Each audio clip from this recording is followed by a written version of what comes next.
Magandang araw po mga kaparokya. Today is April 9, araw po ng Martes at araw po ng Kagitingan. So mga kaparokya, holiday po ngayon at for sure karamihan sa atin ay wala pong pasok or wala pong pasok sa trabaho or sa eskwelahan.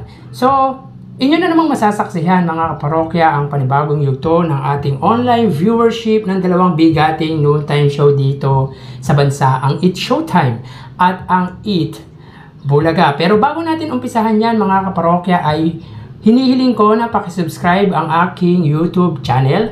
Pakiclick na rin ang bell notification icon para lagi kayong updated sa mga bagong video na ilalabas ko. At mga kaparokya, maraming salamat po sa patuloy na tumatangkilik ng mga videong inilalabas ko tungkol sa dalawang noontime show dito sa bansa, ang Eat Showtime at Eat Bulaga. At nagpapasalamat din po ako sa hindi nag-i-skip ng ads sa mga video ko. So again, maraming salamat. So pag-usapan natin yung online viewership mga kaparokya. At alam naman natin na kapag sa dami ng viewers, pag-uusapan online ay ahead dyan ang Eat Showtime. At di din naman biro ang followers nito at subscribers, kung saan may 47.3 million para sa ABS-CBN Entertainment. ABS-CBN Eat Showtime naman na may 2.11 million subscribers at 17 million followers naman ito sa Facebook. At kung ito-total natin yan ay mahigit 66 million followers and subscribers. Unlike sa Eat Bulaga na may 2.2 million sa Facebook nito, 1.72 million sa TV5 Philippines at 931,000 sa YouTube channel ng Eat Bulaga TVJ, na kung susumahin naman natin ay lalabas na mahigit 4 million lamang. May nagsasabi na hindi sa dami ng subscribers yan maaring pwede or maaring oo, pero advantage pa din ang dami ng subscribers at followers kahit sa ang anggulo natin tignan. Maaring yung followers nito or subscribers nito ay sinishare ang live ng bawat noontime show, kaya dumadami din ang viewers ng bawat isa na hindi lehitimong followers at subscribers nito. I mean, hindi sila nakasubscribe at hindi rin sila nakafollow sa Facebook page or YouTube channel ng dalawang noontime show. Yan lang yung opinion ko. Maaring di kayo maniwala sa akin or may iba kayong opinion regarding dyan. Pero para sa akin, yan po ang paniniwala ko. At kung ano man ang paniniwala nyo ay respetuhin po natin yan mga kaparokya. So kitang-kita na milya po ang layo ng Eat Showtime sa Eat Bulaga pagdating sa online. But statistically speaking, kung i-rate natin yan into percentage,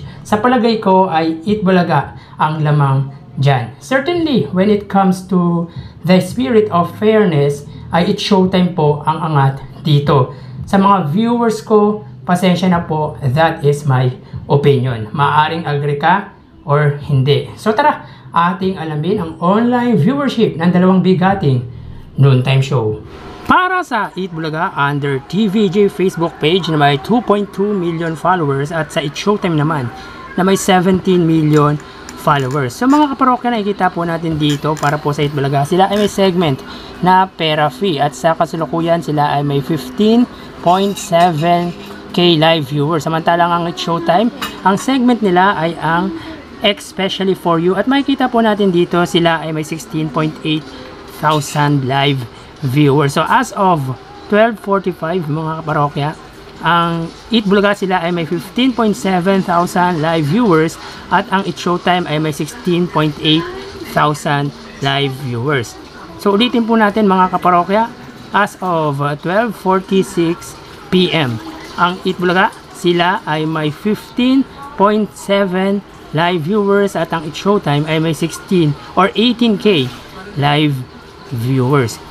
So bali dito mga kaparokya, pagdating sa Facebook live ng dalawang noontime show, may kita po natin na lamang ang Eat Showtime, pero medyo dikit po yan dahil usually ay mataas po ang live viewership ng Eat Showtime pagdating sa Facebook live.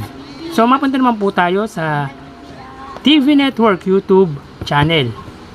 Para po sa Eat Bulaga, Under po yan sa TV5 Philippines na may kasalukuyang subscribers na 1.72 million subscribers. Sa It's Showtime naman po, under po yan sa ABS-CBN Entertainment YouTube channel na may kasalukuyang subscribers na 47.3 million subscribers. So as of 12:47 mga kaparokya, ang TV5 sila ay may live viewership na 35,000. Samantalang ang It's Showtime under ABS-CBN Entertainment ay may 101,000 live viewers. Sulitin po natin, as of 12:47 PM, ang Eat Bulaga, sila ay may 36,000 under TV5 Philippines at sa ABS-CBN naman ay may 102,000 live viewers. So, pagdating naman dito sa TV Network YouTube channel ay angat na angat ang ABS-CBN kesa sa TV5. So, mapunta naman po tayo sa main YouTube channel ng dalawang noontime show para po sa Eat Bulaga na may kasalukuyang subscribers na 931,000 at ang It's Showtime naman na may 2.11 million subscribers. So, as of 12:48 mga kaparokya, ang Eat Bulaga sila ay may 60,000 live viewers. Ang It's Showtime naman ay may 92,000 live viewers. So ulitin po natin mga kaparokya, as of 12:48 PM.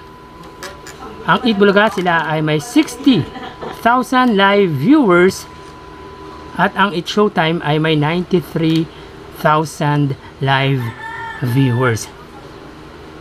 So pagdating dito sa live viewership nila sa kanilang main YouTube channel ay angat pa rin po ang Eat Showtime, pero medyo dikit po yan dahil sa Eat Bulaga ay may 60,000 at ang Eat Showtime ay may 93,000.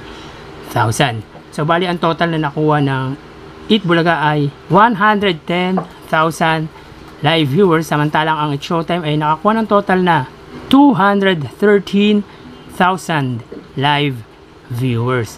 So yan po lumalabas sa kanilang online viewership as of 12:49 at mamaya ho magbabalik po tayo sa ikalawang yugto ng ating online viewership ng dalawang bigating noontime show dito sa bansa at magpapaalam po muna ako pansamantala. Thank you and God bless.